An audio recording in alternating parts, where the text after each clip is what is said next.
जहिया से तोई पकड़े लागे छौरी 12 बजे रात में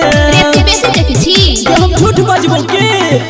जहिया से तोई पकड़े लागे छौरी 12 बजे रात में देखे छी चप्पल चारू ओर तोरे चर्चा चलै छौ तू अखन हाईलाइट में चारू ओर तोरे चर्चा चलै छौ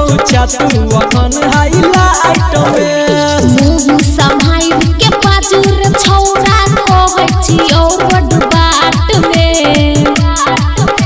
आ लबर जे बोलबे त दांतू तोर देबो ये के फाइट में आ लबर जे बोलबे त छौरा दांतू तोर देबो ये के फाइट में सेट करावनी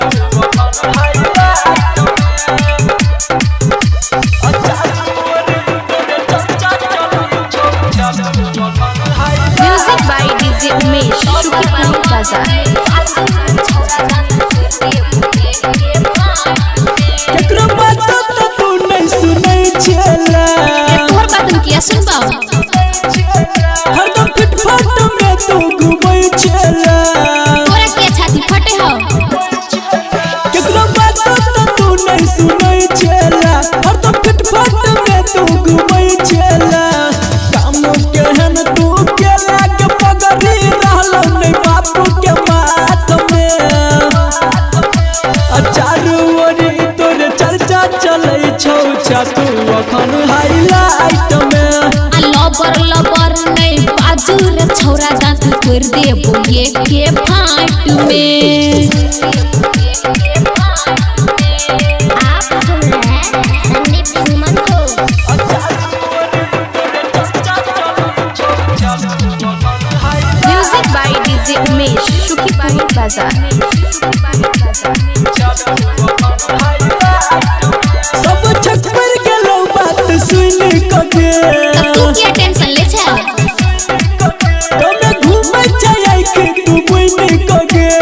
कते गदौड़े से ने देखे छी सब छक्कर गेलो बात सुन कके कने घुमै छै कि तू बुइन कके